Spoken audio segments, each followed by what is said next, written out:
नमस्कार दोस्तों, दिल्ली से एक बड़ी खबर निकल के आ रही है। भारत सरकार के सबसे बड़े हेल्थ सेक्टर एम्स पर साइबर हमला हुआ है, जिसकी वजह से वह अपने किसी तरह के कामकाज को नहीं निपटा पा रहे हैं।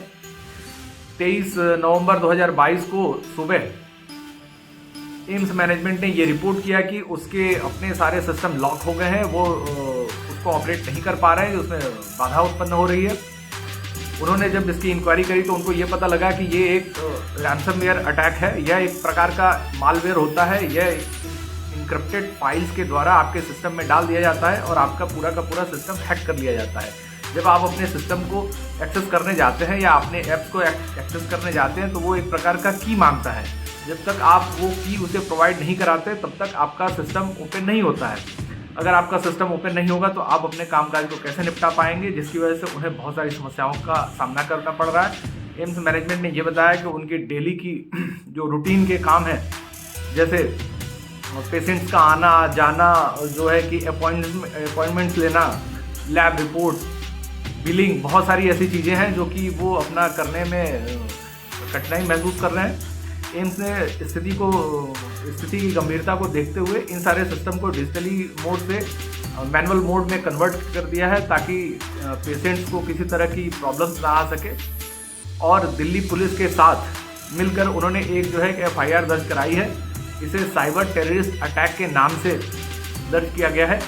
साथ में इस पर एक्सटॉर्शन की भी धारा लगाई गई है, जिसके तहत उनसे एक तरह की फिरौती मांगी जाती है। तो अभी तक जो हैकर्स हैं उनके द्वारा किसी तरह की फिरौती की डिमांड का पता तो नहीं लग पाया है, लेकिन वो एक अपनी मेल ID ज़रूर उस पर छोड़ गए हैं। अपनी बात अगर इनसे करनी होगी तो उस मेल ID के थ्रू जो ये अपनी बात करके उस समस्या का समाधान उनसे करा सकते हैं। ये समस्या लगातार बढ़ती जा रही है। हमारे अपने जितने भी सेक्टर हैं उस पर लगातार भारत में अटैक हो रहे हैं, जिससे कि बहुत सारी समस्याएं उत्पन्न होती हैं। इस प्रकरण में दिल्ली पुलिस ने एक FIR दर्ज की है। इंफॉर्मेशन टेक्नोलॉजी एक्ट 2000 के द्वारा बनाए गए 66F साइबर टेररिज्म एक्ट, साथ ही 385 एक्सटॉर्शन की 2 धाराओं में इसको दर्ज किया गया है और इसी के अनुसार कार्रवाई इस पर की जाएगी, इंक्वायरी इस पर चलेगी।